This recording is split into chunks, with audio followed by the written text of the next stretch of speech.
August 14th, 1944. Camp Hearn, Texas. The steam rose first, soft, white, harmless. And 37 German women flinched as if the shower pipes were guns. I remember the smell before anything else, not the sweat that clung to our uniforms after months of marching and captivity. Not the dust of Texas, which settled on our skin like a second, unwanted layer of life. No, what hit me first was something far stranger.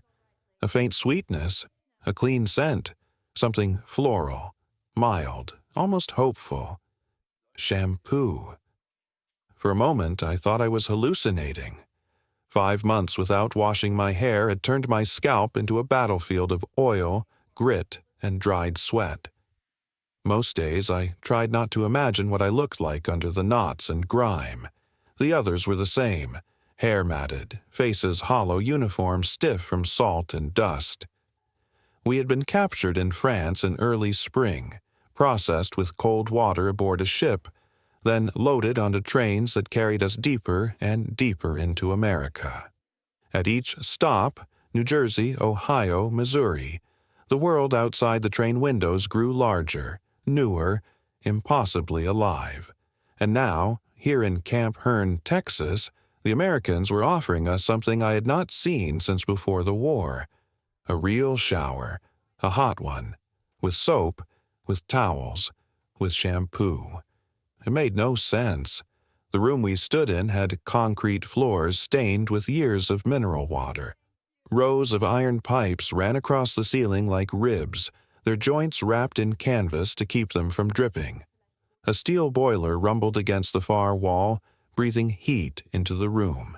Beside it, a simple switch, just a small black paddle, waited to release the water.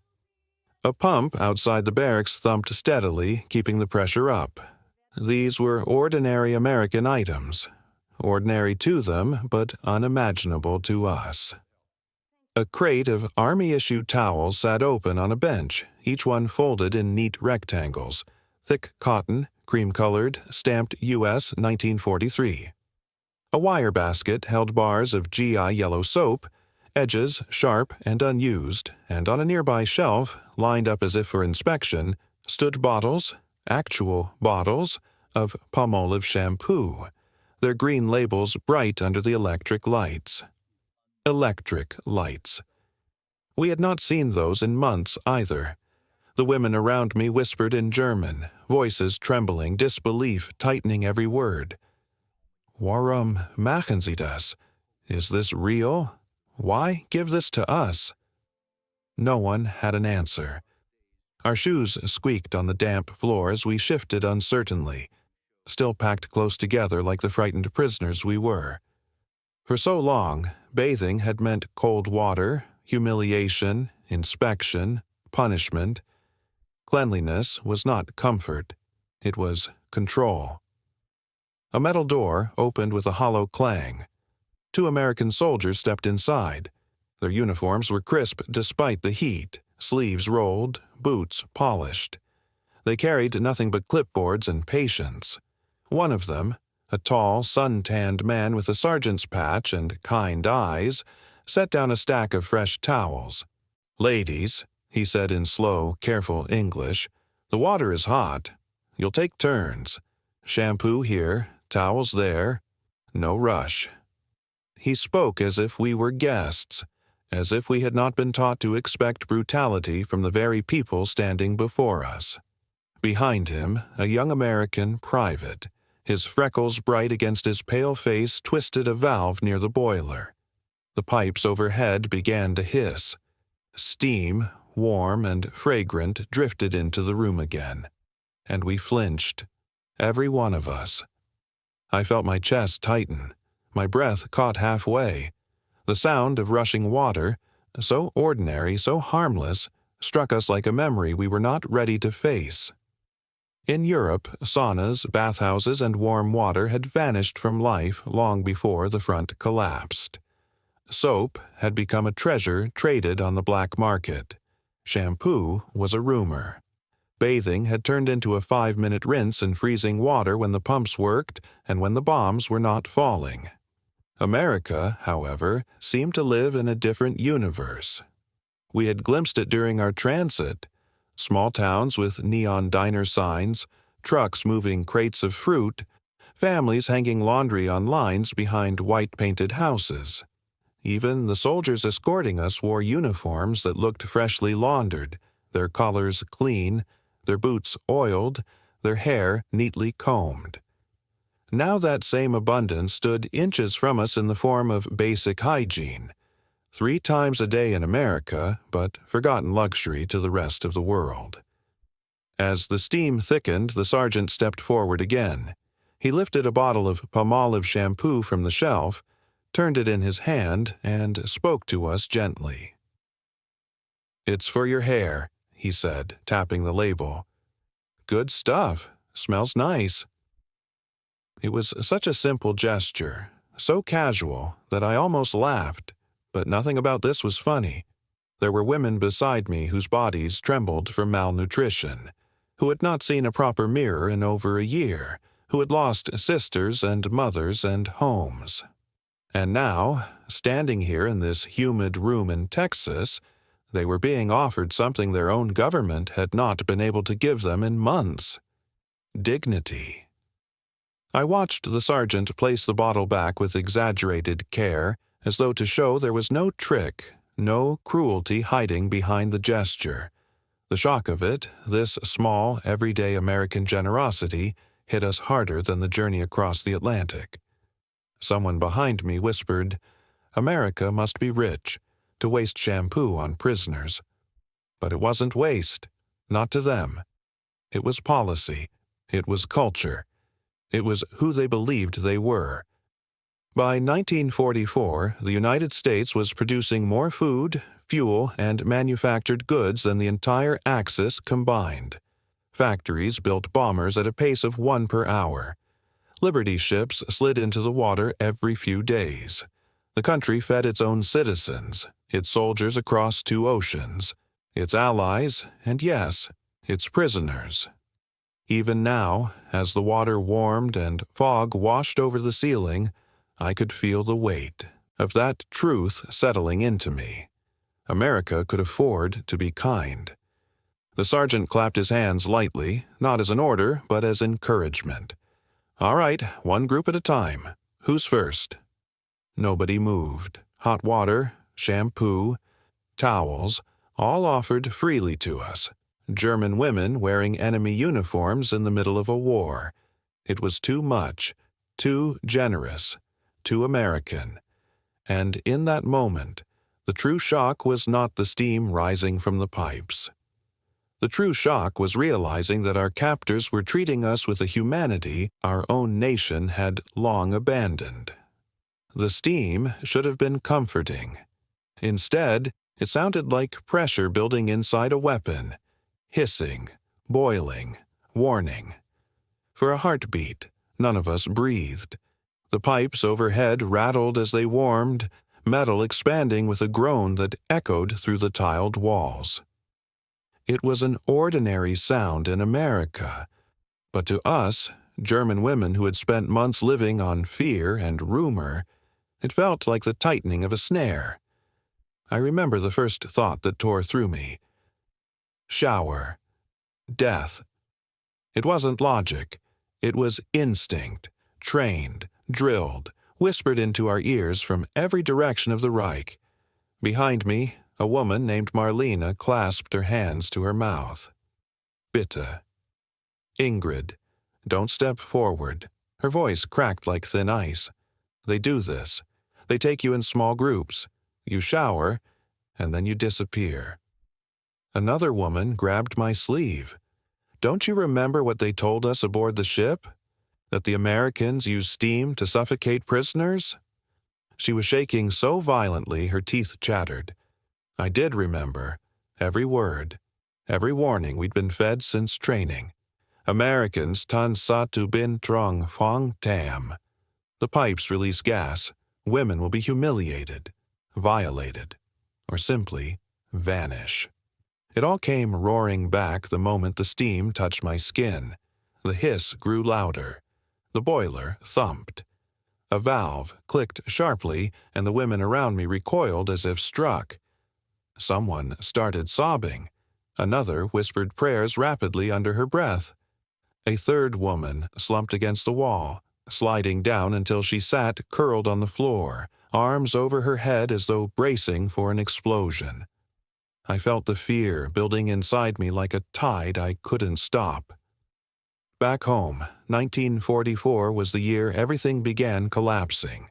The Eastern Front shrinking, the Allies pounding German cities day and night, food rations disappearing, and propaganda doubling in intensity because it was the only thing the Reich still had plenty of.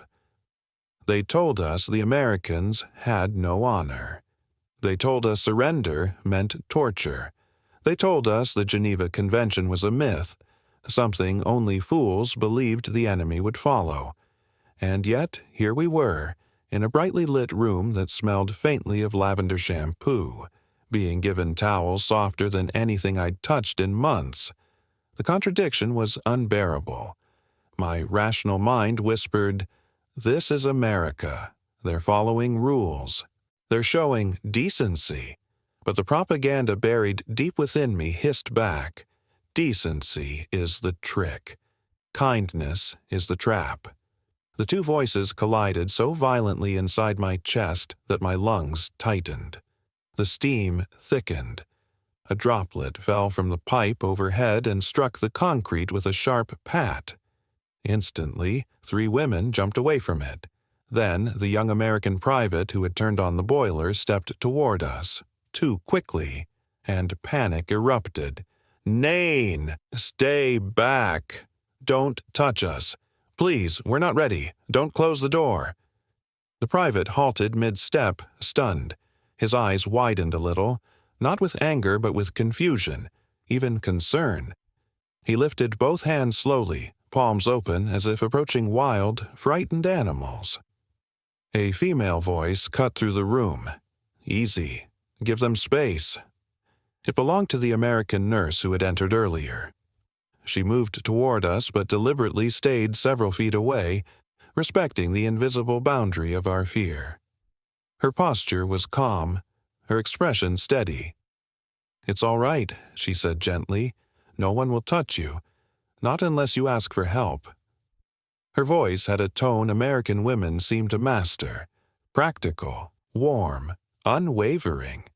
It should have comforted me. It did, but only partly. She gestured toward the running showers. "The water is just water, hot water, nothing else." Marlene clutched my arm tighter. "That's what they said in the stories, too." The nurse seemed to sense the depth of our terror. Her eyes softened, but her words remained firm. "You're safe here. This camp follows the Geneva Convention. That means you're treated as soldiers, not as criminals." She paused. "And it means nothing happens in this room except bathing." The claims were impossible to reconcile with everything I'd been taught. Safe. Geneva Convention. Respect. Our world in Europe had fallen so far into ruin that the concept of rules felt almost absurd. But the Americans lived by them. Not because they had to, but because they chose to. It was part of their identity, something their generation believed in fiercely, even while fighting a global war. The nurse picked up a towel from the bench and held it out toward us, not stepping forward, simply offering. "Whenever you're ready," she said. None of us moved. Fear had made statues of us. Finally, the sergeant stepped beside her. He didn't speak, not yet. Instead, he reached out slowly, took a bar of GI yellow soap, and held it under the stream of water. The bar sizzled faintly as foam bloomed around it, rising like a soft cloud. He nodded to us. "See?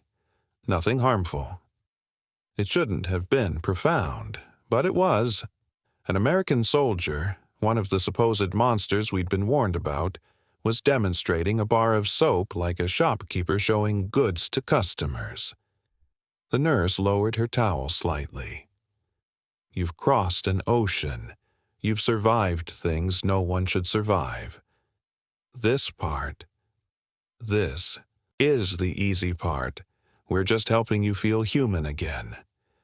Her words struck something inside me I didn't know was still alive. Feel human again. I looked at the steam. I listened to the pipes. The hiss no longer sounded like a threat, only like water warming on metal. Ordinary, familiar, something I once loved. Slowly, one woman stepped away from the wall. Another followed. Then another. Fear hadn't vanished. It still clung to our ribs and lungs, but something warmer had slipped between its cracks. Hope? Or maybe simply exhaustion from running from phantoms. The nurse stepped back, giving us room. "You decide when," she said softly. And in that moment I realized the terrible truth. The Reich had filled us with fear to keep us obedient, but America, through nothing more than patience and decency, was unraveling that fear without firing a single shot. The moment someone finally stepped forward, it wasn't one of us. It was the American sergeant. Without a word, he unbuttoned his sleeves, rolled them up slowly, and walked straight into the shower stall. The steam curled around him, softening the sharp lines of his uniform. He reached for the nearest pipe, twisted the valve a notch higher, and let the water cascade directly over his head. Hot water. Clean water. Falling freely onto his face, soaking his shirt, darkening the fabric to a deep olive green. We stood frozen, stunned by the absurdity and strangeness of it. A soldier, an American soldier, was demonstrating a shower to the enemy like a father trying to convince terrified children that thunder couldn't hurt them. He tilted his head back, wiped the water from his eyes, and spoke gently. "See? Safe." The steam carried his voice across the room, soft and sincere. The kind of tone no propaganda film had ever prepared us for.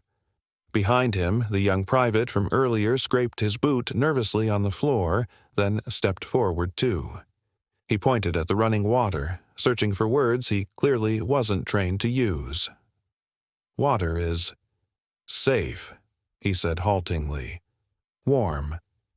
Good for you." The sentence was clumsy, but the kindness was unmistakable.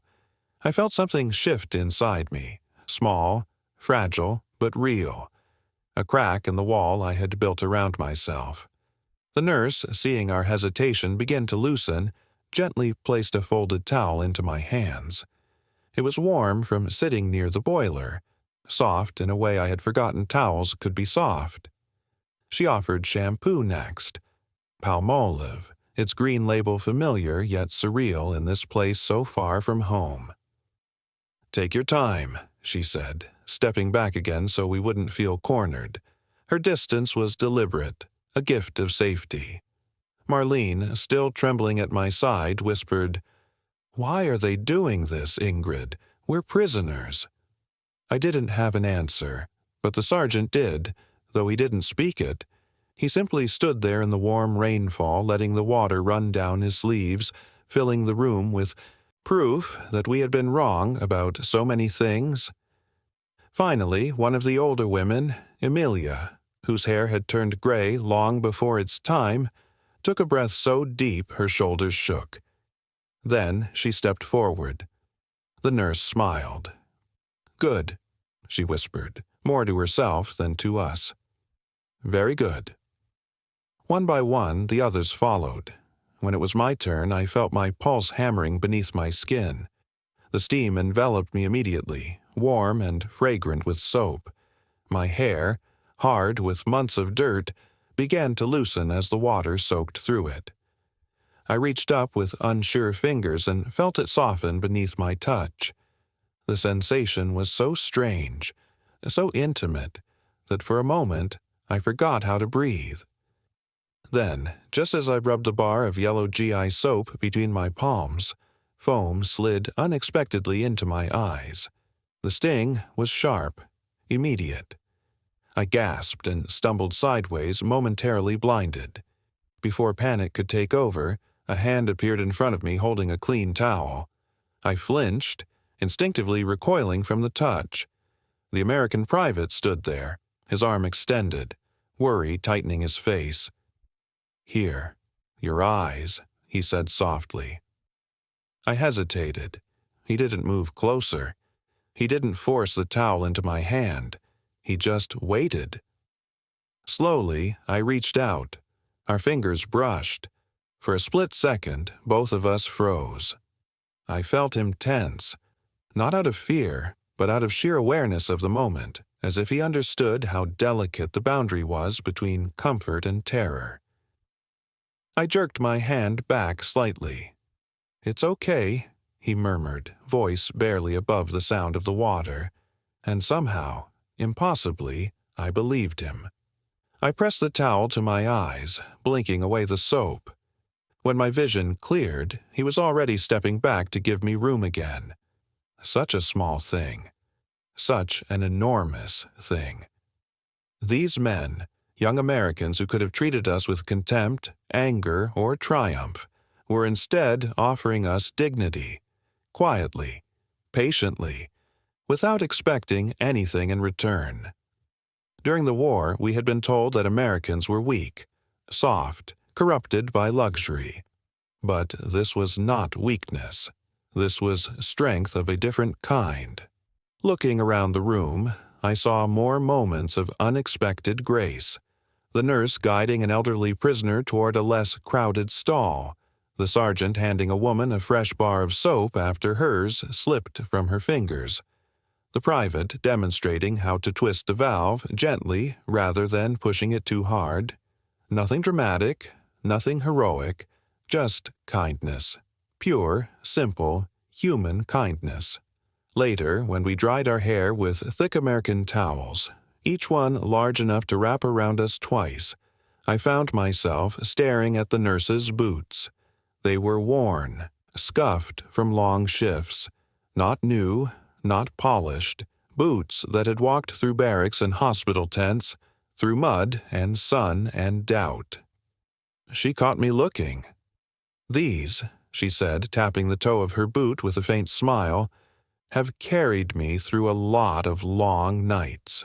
But caring for people, that's what they're made for. Caring for people, even us." In that moment, something inside me unraveled. My sense of enemy, my certainty about moral lines, my belief that cruelty was the only possible language in war. The Americans didn't share that belief.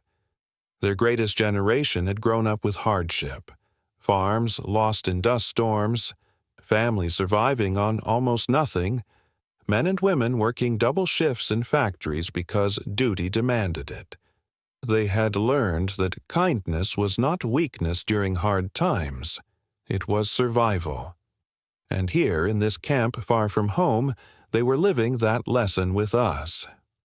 I realized then that we were seeing the true character of their nation, a character built not on victory or industry alone, but on compassion even toward those they fought. It was overwhelming, disorienting, and quietly wondrous. As I wrapped my clean hair in a towel, the sergeant passed by and said, "You'll feel better after this. Everyone does." I wanted to tell him that it wasn't just the water that made me feel different. It was him, them, the way they treated us as if we were more than the uniforms we wore or the country we came from. But my English was too limited, so I simply nodded. And for the first time since crossing the Atlantic, I felt something blooming inside me. A fragile, hesitant warmth. It was trust, not complete, not yet, but enough to remind me that despite everything the war had taken, humanity could still find its way between two enemies in a room full of steam. The moment I felt the water touch my scalp, truly touch it, I knew something inside me was going to break. Not crack, not bend. Break. The heat seeped through the tangled mass of my hair, sinking into the skin beneath, loosening months of dirt, sweat, and fear. And before I could stop myself, my knees buckled. The concrete floor hit me hard, but I barely felt it. The water kept pouring over me, washing down my forehead, my cheeks, my neck, until I couldn't tell what was water and what was tears. I wasn't crying yet, not fully, not in the way I would soon, but something deep, something I had kept locked away since the war began, shifted. Around me, other women were murmuring softly under the showers. Some gasped at the warmth. Some laughed nervously. Some whispered prayers. But their voices sounded far away, as if underwater. The only thing I could hear clearly was the steady rush of the shower above me, relentless and gentle at the same time. I lifted a hand and touched my hair. It felt alive again, heavy with water but no longer stiff. As the strands separated beneath my fingers, so did the memories I had tried to bury. My mother brushing my hair in front of the parlor mirror, the smell of soap drifting up from the basin, the feeling of being cared for, really cared for, before the world fell apart. The memories came back too fast, too brightly, and with too much contrast against the life I had been living. I pressed both, hands over my face as if I could hold them back. The soap slid from my palm, hit the floor, spun once and drifted toward the drain in a swirl of white foam. Something in me snapped.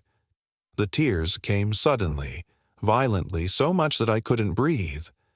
I crouched lower, folding myself into the smallest shape I could manage. The water rolled down my back like warm rain, but instead of comforting me, it made every emotion sharper. The foam gathered where I knelt, pooling around my wrists. My tears fell into it, creating small, perfect circles that disappeared as quickly as they formed. It felt like watching pieces of my old self dissolve.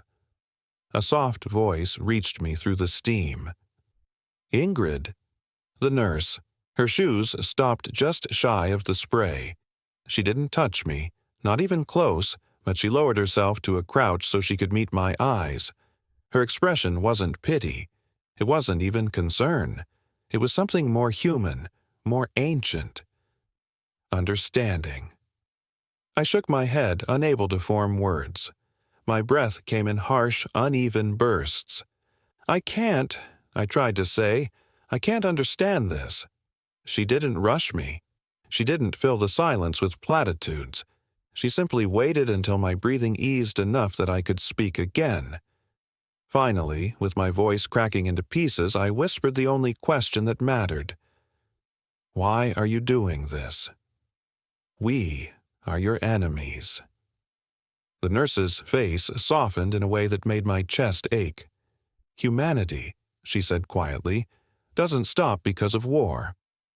The words hit harder than any shell I had survived, harder than hunger, harder than propaganda, harder than fear. Humanity doesn't stop because of war. I had never heard anyone say that, not in the Reich, not in training, not at the front, not even to comfort children in bomb shelters. In Germany, war consumed everything: ethics, decency, tenderness, even truth. But here was an American nurse in a prisoner of war camp in the blazing heat of Texas, telling me that humanity was something they chose to carry with them anyway. I covered my mouth to keep from sobbing. It didn't work. A sound escaped me. A broken, animal sound I didn't recognize as my own. The water kept pouring over me, washing my tears into white streaks on the floor. Behind the nurse, the sergeant stood at a respectful distance. His expression was unreadable, but not cold. He had seen soldiers cry before. He understood breaking points. The private, the one who'd helped me earlier, shifted uncomfortably. He didn't know whether to look away or come closer. In the end, he stayed still, learning, absorbing, trying to grasp a depth of suffering he had never experienced. I pressed my palms to the wet floor and tried to gather myself, but the flood inside me had finally found an opening. It poured out in waves: grief, guilt, exhaustion, shame, relief, until I couldn't separate one feeling from the next. The nurse finally spoke again. "You've been carrying too much," she said. "Let it fall. The water will take it." I closed my eyes. The water will take it. And it did. It washed away the months of filth clinging to my scalp. It washed away the smell of fear embedded in my uniform. It washed away fragments of lies I had believed about Americans. It washed away the idea that all enemies must hate each other.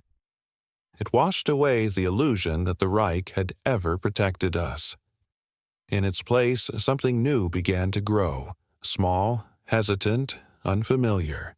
Respect, not for their power, not for their victory, but for their character. As I knelt there, trembling under the warm stream, the weight of the world shifted inside me. I saw Germany's desperation clearly, the shortages, the lies, the cruelty disguised as patriotism. And I saw America clearly, too, a country strong enough not to fear kindness. The nurse gently placed the shampoo bottle near me, careful not to intrude. "When you're ready," she murmured, "wash the rest." I looked at the bottle, at the steam, at the women around me, some crying quietly, some laughing through their tears, all of them overwhelmed in their own ways.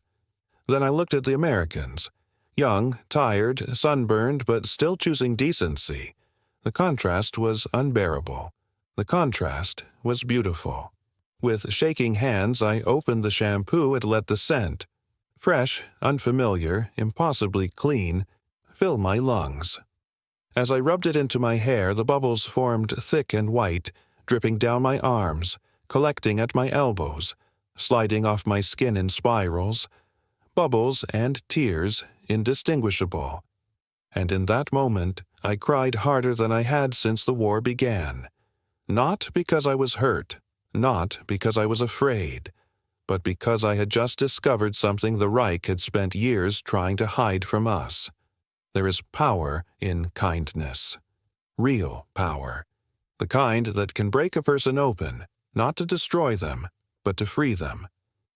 When I finally stood up again, unsteady but lighter than I had felt in months, the nurse met my eyes with a quiet nod. "Better?" she asked. I swallowed hard. "Yes, but I don't understand." "You don't have to," she said. "Just know this. What we're giving you isn't charity. It's principle. It's who we are." I didn't know the words for it then, but years later I would. Greatest generation. A generation that believed dignity wasn't a luxury. A generation that followed rules even when the world didn't. A generation that treated enemies like humans because they refused to become monsters themselves. As the water shut off and silence settled over the room, I realized something that made my chest tighten again. Germany might have commanded my loyalty. But in that moment, America had earned my respect. I thought the shower would be the end of my unraveling. But it was only the beginning. Because once you taste unexpected kindness, you begin seeing it everywhere. And in Camp Hearn, kindness lived in the smallest corners, quiet, unannounced everyday acts that struck me harder than the torrents of water that had washed me clean hours before. It began the next morning. I woke to the sound of boots on gravel and the distant hum of a generator. Sunlight filtered through the barracks window, soft and golden. My hair, clean for the first time in months, rested lightly against my cheeks. I touched it, still astonished by the softness. For a moment, lying on the narrow American cot with a real pillow beneath my head, I forgot I was a prisoner. Then the door opened and reality returned, but gentler than before. A young American guard stepped in, holding a small tin in his hand. "Aspirin," he said, tapping the lid. He didn't know much German, but he didn't need to. He pointed at Amelia, whose joints had been swollen from malnutrition. "You," he said. Pain. Then at Marlene, who had been coughing all night. You too. It wasn't medicine from a battlefield. It wasn't rationed or stingy. It was aspirin, the kind you could buy in any American drugstore, but in Europe it had become rarer than gold. He set the tin on a table and left without waiting for thanks. Amelia stared after him as if witnessing a miracle. By mid-morning, another form of kindness appeared, louder, messier, and smelling faintly of pepper and frying oil. The camp cook. He was a broad-shouldered man named Red, with arms like tree trunks and a laugh that shook his whole rib cage. He marched into the women's compound carrying a tray piled with cornbread. Extras, he said proudly.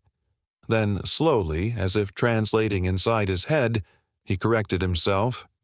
More. For you. His attempt at German pronunciation made several women smile.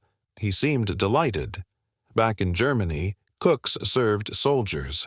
Here in America, a cook would feed his prisoners and smile about it. I didn't understand it. Not yet. But the more I watched, the clearer the picture became.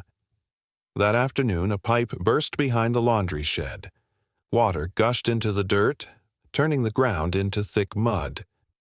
2 American soldiers didn't wait for orders. They grabbed wrenches, knelt in the mud, and worked until the valve was replaced and the leak stopped. Later, when the generator powering our barracks flickered uncertainly, 3 more soldiers arrived with toolboxes. They argued playfully, cursing at screws and wires until the engine kicked back into steady rhythm. A warm hum filled the compound again. One of the men, his face streaked with grease, looked at the glowing bulbs overhead and muttered with satisfaction. That's better. Can't have 'em sitting in the dark. Them, us prisoners. I stood there, absorbing every moment, feeling the fragments inside me shift into a new understanding. This was not how victors treated the defeated in the stories I had been told. This was not how Germany treated its prisoners. This was something else entirely. Later that week, while gathering clean linens from the laundry line, I saw the nurse again, the one who had spoken words that rewired my heart. She nodded toward the barracks behind me. "You're adjusting," she said. I opened my mouth but didn't know how to explain what I'd been noticing. How every small gesture from the Americans felt like a message. How those messages were slowly forming a sentence I had never expected to read. She sensed my struggle. "You're wondering why," she said. I nodded. She folded a towel with practiced ease. "Well," she said, "a country that has plenty doesn't need cruelty to feel powerful." Her words struck me the way the shower water had struck me. Shock first, then understanding. Because Germany in 1944 had nothing left to spare. Every crumb was rationed. Every bomb shelter was overflowing. Every life was defined by scarcity and fear. But America had abundance. Food, soap, medicine, machines, electricity. And beneath it all, a moral confidence that made gentleness feel effortless. That evening, as I lay on my bunk, my mind drifted thousands of miles away, to Ford's Willow Run plant, which I had only heard of in propaganda broadcasts. In Germany, it was whispered about with a mixture of awe and fear. A factory that built a B-24 bomber every hour, a factory lit by endless rows of fluorescent bulbs. A factory lined with women, Rosie the riveters, wielding drills and rivet guns with the strength of soldiers. And in ports along the American coast, Liberty ships rolled into the ocean in perfect rhythm, one after another, until the sea itself seemed filled with American steel. It wasn't arrogance, it wasn't propaganda, it was a simple fact. America was building the world while our world was collapsing. And that industrial power had a strange side effect. It made kindness possible. As I lay there, staring at the rafters above my bunk, I imagined the contrast.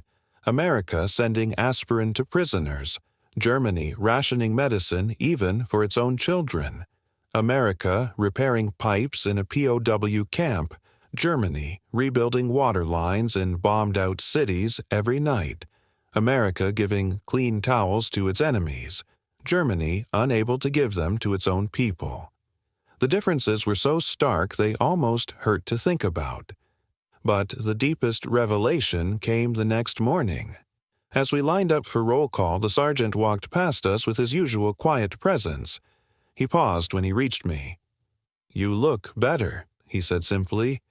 I touched my clean hair again. "Yes." He nodded once. "Good." That was it. No speech, no triumph, just acknowledgement, human to human. And suddenly a truth bloomed inside me with breathtaking clarity. A truly powerful nation doesn't need to be cruel. Cruelty is the weapon of the desperate, not the strong. I inhaled sharply. For the first time since the war began, my perspective shifted not as a soldier, not as a German, but as a human being. And, in the quiet that followed, another realization took shape, one that belonged not to me, but to the Americans who would one day watch this story. A question whispered by the heart. We once treated even our enemies with dignity. When did we stop treating each other that way? Camp Hearn had become more than a prison. It was a mirror, showing us two nations, two philosophies, two futures. Germany tightening its fist around fear, America opening its hand with generosity. And I, standing in the space between them, began to understand which vision of the world would survive. I thought I had already reached the limit of what kindness could undo inside a person. But I was wrong. Because the moment that changed me most wasn't the shower, or the aspirin, or the repaired generator. It was a wooden comb. A simple, unremarkable American comb. Yet it struck me with more force than any artillery shell I'd survived. It happened on a quiet morning, several days after my breakdown in the showers. The Texas sun had just begun to heat the yard, drawing thin shadows beneath the barracks and filling the compound with that warm, dusty smell unique to this part of America. I was standing near the laundry line, trying awkwardly to separate the strands of my clean hair with my fingers. They kept snagging. Every knot reminded me of the months I had spent without the luxury of caring for myself. That was when the sergeant approached. He hesitated for a moment, not out of fear but out of respect, then reached into the breast pocket of his neatly pressed uniform. When his hand emerged, he was holding a small object wrapped in brown paper. "For you," he said, offering it with a quiet sincerity that startled me.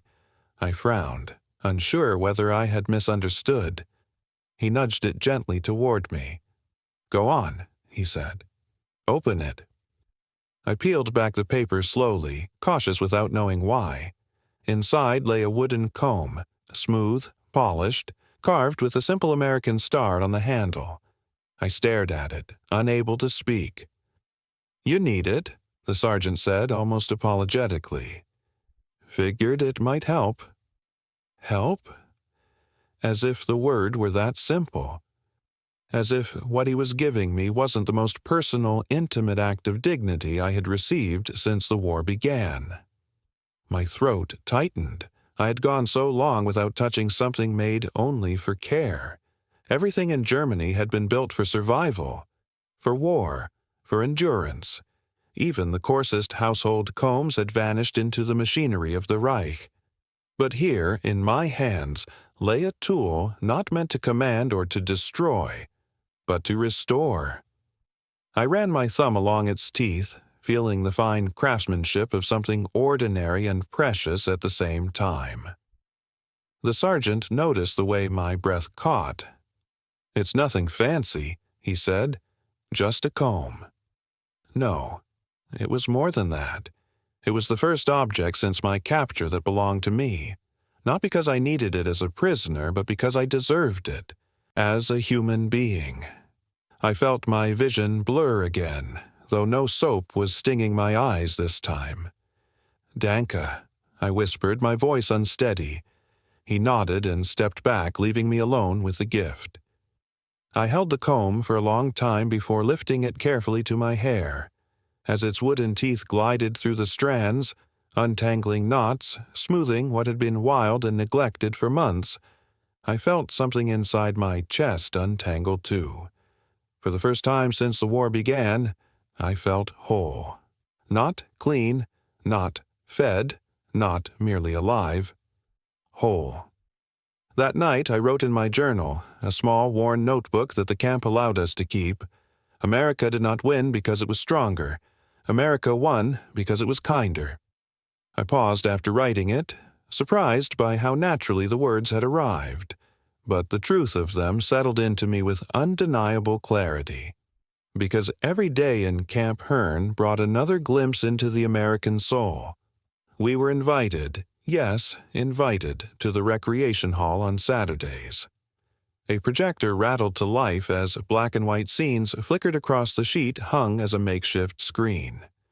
Once, it was "It Happened One Night." Another time, a newsreel showing women in overalls, Rosie the Riveters, building airplanes at a speed impossible to fathom. I watched their faces, young, determined, unbroken, and felt a strange warmth expand in my chest. These were the women fighting the war from home, not with guns, but with strength and purpose, building a nation even as husbands and brothers fought overseas. On other days, the camp librarian delivered crates of books to our barracks, English novels, some German classics, even poetry. "Read," she said, tapping a crate, "keeps the mind alive." Back in Germany, books had become luxuries. Some burned in the streets, others hidden in cellars. Yet here, America gave books to prisoners. On Thursdays, those assigned to the garden walked through rows of tomato plants, herbs, and flowers, living things we were trusted to tend with our own hands. The air smelled of soil and sunlight. It reminded me that life continued even in captivity. Every gesture, every allowance, every scrap of normalcy felt like part of a larger lesson. Treating enemies well makes America stronger. The Americans didn't say it outright. They lived it. Their decency was not strategic. It was habitual, cultural. Inherited from parents who had survived the Great Depression and taught their children that helping others, neighbor or stranger, was not a question of loyalty, but of character. And as I witnessed these small acts day after day, the comparison with my homeland became impossible to ignore. Germany was shrinking, starving, tightening its grip on every breath its citizens took. America was expanding, building, sharing, growing more generous even in war. One nation taught fear to stay in power, the other taught compassion to remain human. One night, sitting alone at a table in the barracks, I held the wooden comb again, feeling its gentle weight in my palm. I realized something quietly devastating. America had given me back pieces of myself I didn't know I had lost. And with that realization came an ache, not of pain, but of longing. A longing for a world where war didn't erase humanity. A longing for a home that had not taught me to fear kindness. A longing to become the version of myself I glimpsed in these moments of unexpected grace. It was then, with the comb resting against my heart, that a thought took shape.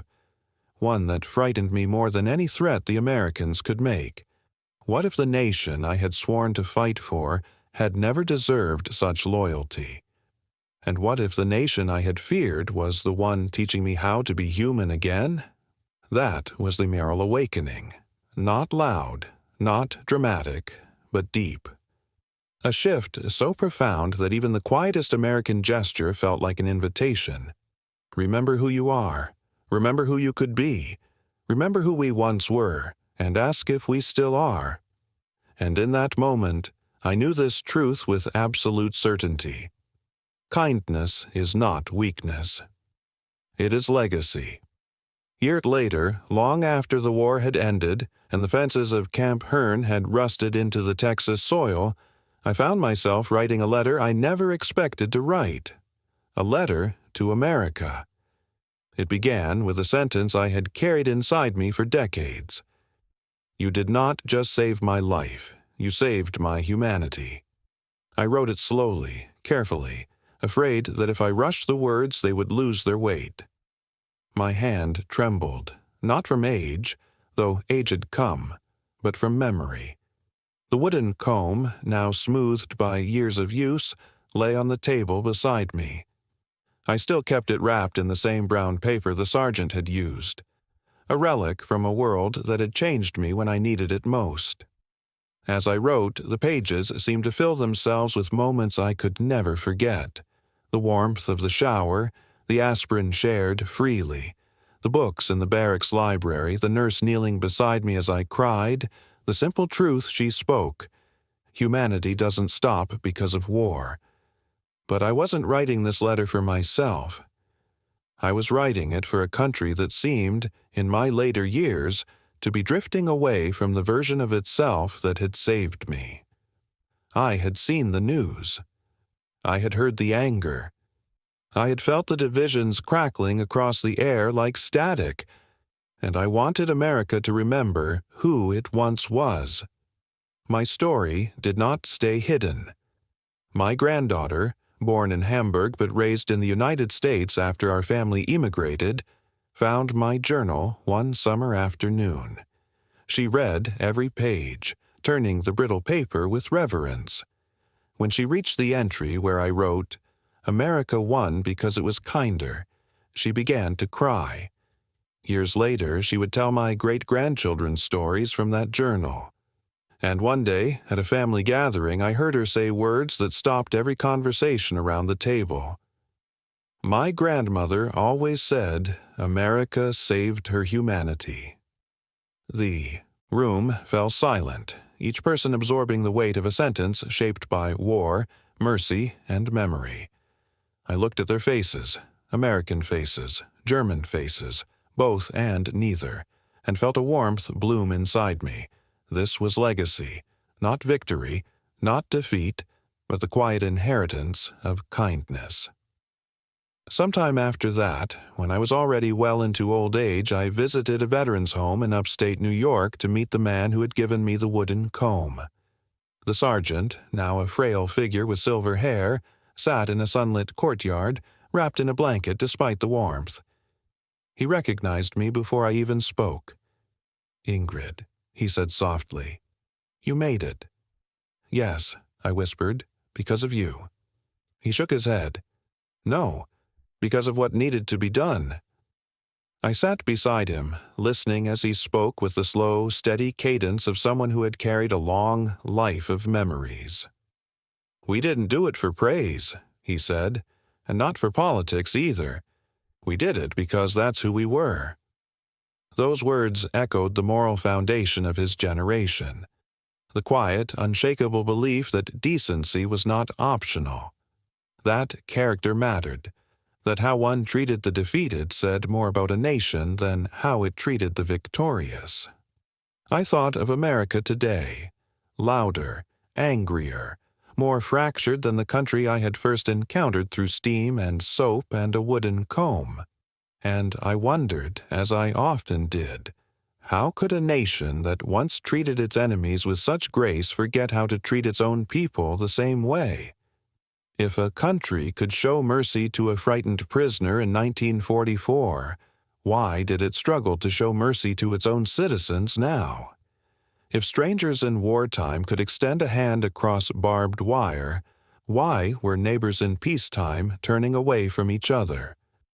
These questions weighed on me as I wrote the final lines of my letter. I ended it not as a former prisoner, nor as a German, nor even as an immigrant who had built a new life on American soil. I ended it as someone who had seen, firsthand, the height of American moral strength. Greatness is not something a nation shouts, it is something a nation shows.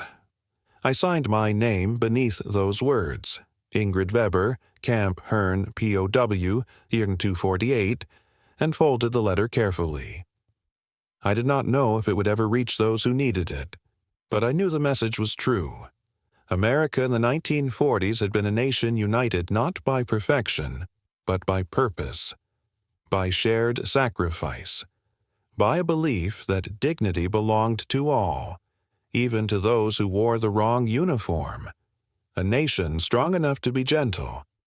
A nation wealthy enough to be generous. A nation secure enough to be fair.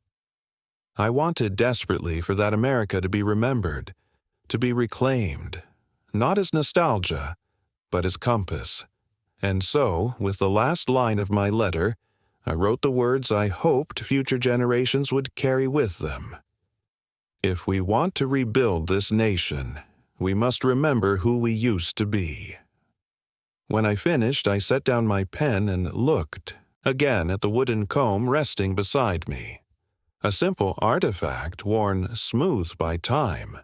But in its shape and weight and story, it carried the truth of a country that once chose kindness as its strongest weapon. And in that moment, I believed, quietly, fiercely, that it could choose that weapon again.